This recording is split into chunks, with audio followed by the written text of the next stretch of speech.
Hello and welcome. If this is your first time here with us, my name is Keith Thompson. I'm the preacher with the Armadale Church of Christ here in Perth, Western Australia. Now, we in the Lord's Church welcome questions and comments and visits. So if you're interested, why don't you send us a message in, you can look down in the contact section below, or if you enjoy this video, subscribe and like. Now, we're starting today an exciting new series. We're very happy to be starting to look at the Sermon on the Mount. Of course, this is found in the Gospel of Matthew, and we'll be studying over the next few weeks, Matthew 5, 6, and 7. Now, in the Sermon on the Mount, Jesus lays down his inaugural address. This is such an important passage, such an important sermon, and teachings from that are things that we can, from which we can gain a great deal of knowledge. Now, when Jesus came to the earth, he came in a way that people didn't expect him to. You know, the Jews were looking for the Messiah, the Christ. They were looking for the Son of David. They were looking for a king to come. And they expected Jesus to come on a flashing white horse with a sword and to throw out the Roman Empire and form a kingdom here on earth. But Jesus came with an altogether different mission and a different message. And in this message, he shows how he's turning the world upside down. And as we go through this study, we can see this teaching that he has. When we start in our study, we see the first 12 verses are what is known as the Beatitudes. And these are well known. Verse 3 says, "Blessed are the poor in spirit, for theirs is the kingdom of heaven. Blessed are the gentle, for they shall inherit the earth. Blessed are those who hunger and thirst for righteousness, for they shall be satisfied." The world in Jesus' day was just like it is today. The poor in spirit, they don't inherit anything here on earth. Those who are Gentiles certainly don't inherit the earth.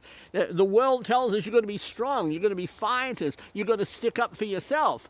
But Jesus isn't talking about life on this earth. He's saying this is how we are to act now to inherit the kingdom of earth. He turns it around. And we've got to follow him and his example and his life. In Matthew 7, verse 17, it says, "Do not think that I came to abolish the law of the prophets. I did not come to abolish, but to fulfill." A lot of people are confused about the difference between the Old and the New Testament. The reason it's called the Old Testament is because it's past. Jesus fulfilled that. We are now living under the New Testament, the New Covenant, in which Jesus is the King, and we listen to him. We don't follow the teachings of Moses. We don't follow the commands of the Old Testament, because Jesus has fulfilled it. Then Jesus talked about true righteousness in verse 21. "For I say to you, unless your righteousness surpasses that of the scribes and the Pharisees, you will not enter the kingdom of heaven." So the righteousness that was seen in Jesus' day was an outward righteousness. We have to be seeking for an inward righteousness. And then he turns the Old Testament fully on its head. Notice, verse 21, "You've heard that the ancients were told, 'You shall not commit murder, and whoever commits murder shall be liable to the court.' But I say to you, everyone who is angry with his brother shall be guilty before the court. And whoever says to his brother, 'You good for nothing,' shall be guilty before the Supreme Court. And whoever says, 'You fool,' shall be guilty enough to go into the fiery hell." So you see, the Jews were very careful to stick to the letter of the law. Okay, well, I didn't commit murder, but you hate your brothers. You fight with your brothers. Well, I don't commit murder. And Jesus says, no. It's how you feel inside that counts. In chapter 6, he says in verse 1, "Beware of practicing your righteousness before men to be noticed by them. Otherwise you have no reward with your Father who is in heaven." You see, you can see the motives that people had there. They were looking for recognition here on earth. But Jesus says, no, don't do those. those things to be recognized on earth. When you give, be secret. When you pray, go in private and pray, because it's your Father that you're serving, not the people on this earth. Then in verse 19 of chapter 6, do not store up for yourself treasures on earth, where moth and rust destroy, and when thieves break in and steal. But store up for yourselves treasures in heaven, where neither moth nor rust destroy, where the thieves do not break and steal. For where your treasure is, there your heart will be also. Such a key passage.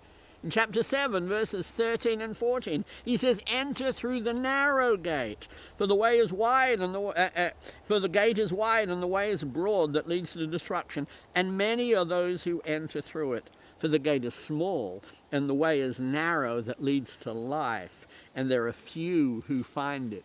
He goes on to talk about how we should walk on that narrow road in verse 21.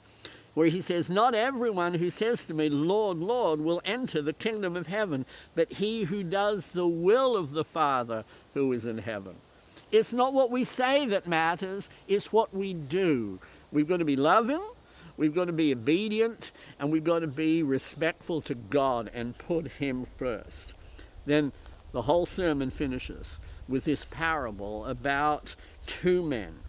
Verse 26, everyone who hears these words of mine and does not act upon them will be like a foolish man who built his house on the sand. That house fell down and collapsed because it did not have a strong foundation. The one who was wise, he built his house on the rock. This is the man who hears the words of Jesus and acts on them.